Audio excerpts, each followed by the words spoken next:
Let's talk about a really powerful idea. In a world that's all about having the right answer, what if the smartest thing you could possibly say is, I don't know? It sounds kind of backward, right? Well, let's dig into why it might just be the key to thinking clearly. Okay, so just think about this crazy paradox for a second. On one hand, we have done something straight out of science fiction. We've created artificial intelligence. That is a monumental achievement. But on the other hand, our own planet's oceans, we barely know what's down there. The vast majority of it is a complete mystery. And that one simple contrast, well, it sets the stage for everything. And it gets even deeper. We're out here talking about building a superintelligence, something that will blow past human thought.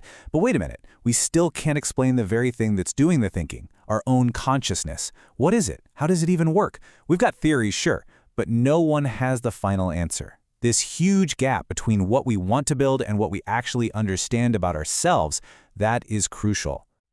So why does this gap even exist? Well, it leads us straight to the core problem we're looking at today. We have this deep-seated tendency to just pretend we know more than we do. And it's all fueled by a culture that often gets confidence and actual knowledge completely mixed up. This quote absolutely nails it. I mean, think about it. Our society often rewards the person who sounds the most sure of themselves, the loudest voice in the room, not always the person who's actually got the facts right. And that creates this weird environment where pretending to know everything is a better strategy for getting ahead than just being honest and admitting you're not sure. We make these huge claims all the time, don't we? We act as if we've completely mastered our own planet, as if we've totally cracked the code on intelligence, history, even our own minds. It's a very confident posture to take. But then, you put that up against the reality of where we are. And the disconnect is, well, it's just massive. We can't fully map our own oceans. We can't explain consciousness. We can't account for all of human history, or even agree on where we came from. That gap between what we claim and what we actually know is a canyon. And this is the most important part to get. Not knowing things, that's not the problem. That's totally natural. It's the starting line for any real discovery. The real danger, the real issue is the pretense. It's when we act like we have it all figured out that we stop thinking critically. And that's when we become really vulnerable to some extreme and, frankly, dangerous ideas. So, how do we fix this? We need a new way of thinking, a method for dealing with all this uncertainty honestly.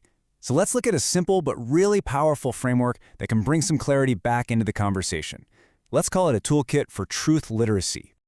You know, this toolkit is incredibly useful. If we can just start sorting ideas into these 4 different buckets, we can have much more honest conversations. You've got your facts. That's the bedrock, the stuff we've actually measured and documented.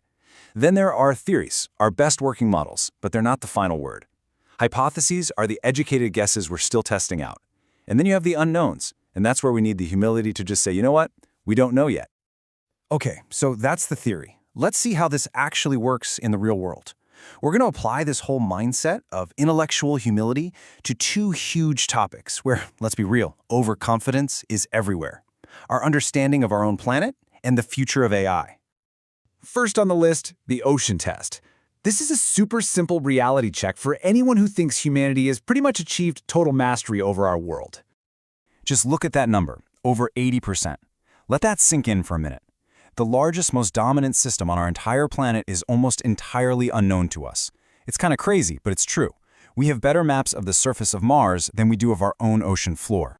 This leads to a pretty powerful question, doesn't it? If we're still so in the dark about our own home, how can we really speak with absolute certainty about anything? And look, the point isn't to reject science, not at all. It's about being responsible and questioning claims of final, total knowledge. And now for the second test, which brings us right back to where we started, the AI test. This one really challenges all the hype around artificial intelligence and this idea that it's going to become some kind of ultimate authority on what's real. Let's just start with this basic premise. We, the people building these tools, do not have a full grasp on these fundamental concepts. I mean, we can't code consciousness because we can't even properly define it. We are learners with enormous blind spots. So here's the logical conclusion. Can a tool, an AI, that's built with our data, our assumptions, and all of our built-in limitations truly go beyond them? The argument here is no way. A tool that's created by learners can't magically become the final word, which means we have to stop pretending we've reached the finish line of understanding. So where does all this leave us? Well, this whole framework isn't about giving up on knowledge. It's the exact opposite. It's a powerful invitation to just start thinking again, but this time from a place of honest-to-goodness curiosity. And just to be super clear, embracing I don't know is not about getting tangled up in conspiracies or rejecting science. No, it's about finding a clear path forward, one that's built on intellectual honesty, asking genuine questions, and respecting evidence. You know, the very things that make the scientific process work in the first place. This quote really gets to the heart of it all. The moment we start saying, oh, but everyone knows that, we stop thinking. We just accept something without questioning it. And that is the true danger that this entire mindset is trying to fight, the tyranny of just assuming something is true. And that's the ultimate takeaway here. Saying we don't know isn't a sign of weakness. It's not an admission of failure. It is a declaration of intellectual freedom. It's the real starting point for all genuine discovery, and it's the very first step toward thinking clearly again. Because after all, learning never, ever ends.